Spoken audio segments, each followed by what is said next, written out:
Ah yes, Brony haters gonna hate, right?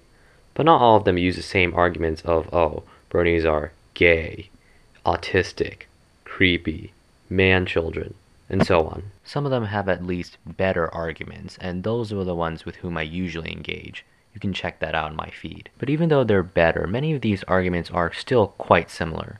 I realize that I have no standard place where my views on these may be known, and because of this I have to constantly comment on the same issues. Now, why should I address them at all? The reason is that these are actually interesting issues.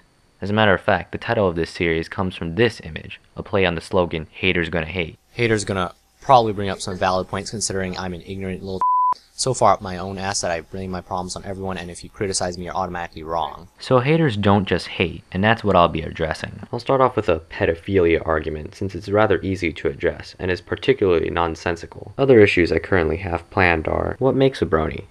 The term pegasister, the relationship between bronies and furries, clopping, and more. Comment to suggest additional topics. Now on to the pedophilia argument. Besides being a terrible stereotype, this argument makes no sense, and that comes to light with a simple question. Who are the children?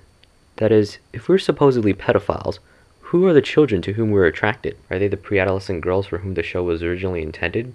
I think a pedophile trying to lure young girls with My Little Pony wouldn't give two bits about the show. Are they the characters in the show? Of course, very few bronies are sexually attracted to the characters, but even those who are would not be pedophiles. The main six, at the least, have jobs, so they can be considered adults. I addressed this point already in another video, to which a link should be provided. However, I have to admit that this might take more research than what even a non-brony is expected to do. While Twilight Sparkle's and Rarity's occupations are apparent from the first episode, figuring those of the rest requires a bit more digging. Even so, the preparations of all the main six for the Summer Sun celebration are probably more than what little girls could do. Well, thanks for watching, and again, to both bronies and haters, stay tuned.